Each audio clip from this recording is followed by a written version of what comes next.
தன்னை குத்திய உக்ரைன், உக்கிரமான ரஷ்யா, மெயின் பாயிண்டில் அடித்த புதின். இனி கொஞ்சம் கஷ்டம்தான். தெற்கு ரஷ்யாவில் உள்ள ஒரென்பர்க் எரிவாயு ஆலையில் உக்ரைன் நடத்திய ட்ரோன் தாக்குதலால் பெரும் தீ விபத்து ஏற்பட்ட நிலையில் உக்ரைன் மீதான தாக்குதலை தீவிரப்படுத்த அதிபர் விளாடிமிர் புட்டின் உத்தரவிட்டதாக கூறப்படுகிறது. இந்த நிலையில் உக்ரைனின் வட எல்லை பகுதியான செர்னிஹெவ் பிராந்தியத்தில் திங்கட்கிழமை நடைபெற்ற ரஷ்யாவின் தாக்குதல் அங்கு உள்ள பல முக்கிய பகுதிகளின் மின்சார விநியோகம் முற்றிலுமாக துண்டிக்கப்பட்டது. இதில் நிறுத்தப்பட்ட செர்னோபில் அணுமின் நிலையத்திற்கு அருகிலுள்ள ஸ்லாவுடிச்சு நகரமும் அடங்கும் என அதிகாரிகள் தெரிவித்துள்ளனர். ரஷ்யாவின் தாக்குதல் ஒரு எனர்ஜி தளம் மீது நடத்தப்பட்டதாக அரசு நிறுவனங்கள் உறுதிப்படுத்தியிருந்தாலும் அதன் சரியான இருப்பிடம் குறித்து விவரங்கள் வெளியிடவில்லை. யூரி ஃபோமிச்சோவ் தனது டெலிகிராம் பதிவில் நகரின் ஒரு பகுதியில் மின்சாரம் துண்டிக்கப்பட்டுள்ளது என தெரிவித்தார். மேலும் நகரின் தண்ணீர் வழங்கும் அமைப்பு மாற்று மின்சாரத்தில் செயல்படுகிறது என்றும் முக்கிய மருத்துவ மற்றும் அவசர சேவைகள் இடங்களில் சேவைகள் பாதிக்கப்படவில்லை என்றும் அவர் கூறினார். தற்போது அவசர சேவை குழுக்கள் மின்சாரத்தை மீட்டெடுக்க தீவிரமாக பணியாற்றி வருகின்றன.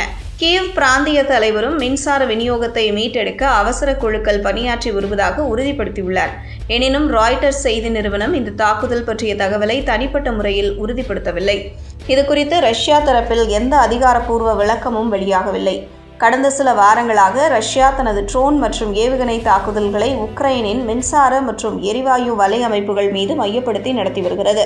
குளிர்காலம் நெருங்கும் நிலையில் இந்த தாக்குதல்கள் உக்ரைனுக்கு கடுமையான சவாலாக மாறியுள்ளன. இம்மாத தொடக்கத்தில் நடந்த தாக்குதலின் போது கீவ் மற்றும் பல நகரங்களில் 10 லட்சம் மக்களுக்கு மின்சாரம் துண்டிக்கப்பட்டது. இதனால் நாட்டின் அடிப்படை வசதிகள் கடுமையாக பாதிக்கப்பட்டன. அதோடு ரஷ்ய தாக்குதல்கள் காரணமாக உக்ரைன் தனது முக்கிய எரிவாயு நிலையங்களில் சிலவற்றின் செயல்பாட்டை இடைநிறுத்த வேண்டிய நிலையும் ஏற்பட்டது. இந்த குளிர்காலத்தில் உக்ரைன் ஐரோப்பா, அமெரிக்கா மற்றும் அஜர்பைஜான் ஆகிய நாடுகளிலிருந்து சுமார் $2 பில்லியன் மதிப்பிலான எரிவாயுவை இறக்குமதி செய்யும் திட்டம் கொண்டுள்ளது என்று உக்ரைன் ஜனாதிபதி விளாடிமிர் ஜெலன்ஸ்கி தெரிவித்துள்ளார். அதேவேளை செர்னிஹெவ் பகுதி கடந்த வார இறுதியிலும் ரஷ்ய தாக்குதலால் கடுமையாக பாதிக்கப்பட்டது. அந்த தாக்குதலால் 55,000க்கும் மேற்பட்ட மக்களுக்கு மின்சாரம் துண்டிக்கப்பட்டது. இதேபோல் வட உக்ரைனின் பிற நகரங்களிலும் மின்சார தடைகள் பதிவாகியுள்ளன.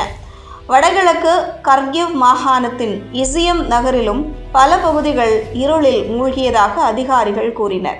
இந்நிலையில் உக்ரைன் பிரதமர் யூலியா ஸ்விரிடென்கோ பாராளுமன்ற உறுப்பினர்களுடன் இணைந்து நாட்டின் மின்சார அமைப்பின் நிலைத்தன்மை குறித்து கலந்துரையாடினார்.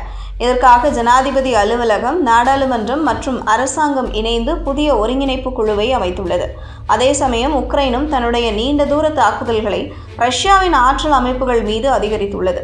ஆகஸ்ட் மாதத்திலிருந்து இதுவரை குறைந்தது 58 ரஷ்ய ஆற்றல் இலக்குகள் மீது தாக்குதல் நடத்தப்பட்டதாக தகவல் வெளியாகியுள்ளது. இந்த தாக்குதல்கள் இரு நாடுகளுக்கும் இடையேயான நீண்டகால போரின் புதிய கட்டத்தை நோக்கி நகர்த்தியுள்ளதாக சர்வதேச அரசியல் வட்டாரங்கள் எச்சரிக்கின்றன.